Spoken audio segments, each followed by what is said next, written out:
திருப்பரங்குன்றம் வரலாறும் சர்ச்சையும் பாகம் 2. திருப்பரங்குன்றத்தில்தான் தெய்வானைக்கும் முருகனுக்கும் திருமணம் நடந்ததா, அங்குதான் இந்திரன் விளக்கு ஏற்றினானா என்பதே பெரிய சர்ச்சையாக உள்ளது.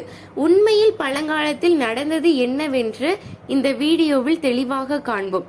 பழமையான இலக்கியங்கள், அதாவது பரிபாடல், திருமுருகாற்றுப்படை போன்ற இலக்கியங்களை அனைத்திலும் முருகன் வாழும் மலை என்றே போற்றப்படுகிறது.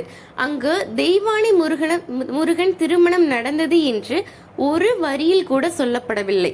இந்திரன் விளக்கு ஏற்றினான் என்று கூட சொல்லப்படவில்லை. இந்த கதைகள் அனைத்தும் 7 முதல் 8ஆம் நூற்றாண்டுக்கு பிறகு தோன்றிய புராண கதை. அதாவது கச்சியப்ப சிவாச்சாரியார் எழுதிய கந்த புராணத்திலும் ஆரண்ய காண்டியார் எழுதிய திருப்பரங்குன்றம் புராணத்திலும் மட்டுமே கூறப்படுகிறது. அதற்கு முன் வந்த பழைய ஆதாரங்களில் பரிபாடல், திருமுருகாற்றுப்படை, சிலப்பதிகாரம் போன்ற இலக்கியங்களில் பரங்குன்றே நின்ற பிறந்த இடம் என்று சொல்லும் திருமணம் பற்றி ஒரு வரி கூட இல்லை.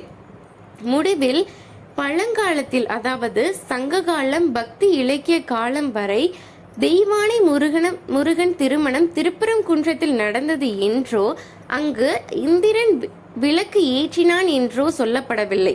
13 முதல் 14ஆம் நூற்றாண்டில் கந்த புராண எழுத்தாளர்கள் உருவாக்கிய உள்ளூர் ஸ்தல புராண கதை மட்டுமே முருகனும் தெய்வானைக்கும் திருமணம் திருப்பரங்குன்றத்தில் நடந்தது என கூறப்படுவது.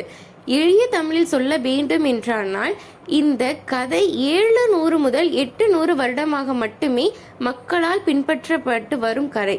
இதை முழுவதுமாக நாம் காண வேண்டும் என்றால் கச்சியப்பரின் கந்த புராணம் படித்தால் மட்டுமே தெரியும். அதை நீங்கள் தெரிந்து கொள்ள வேண்டுமானால் அடுத்தடுத்த வீடியோக்களை காணலாம்.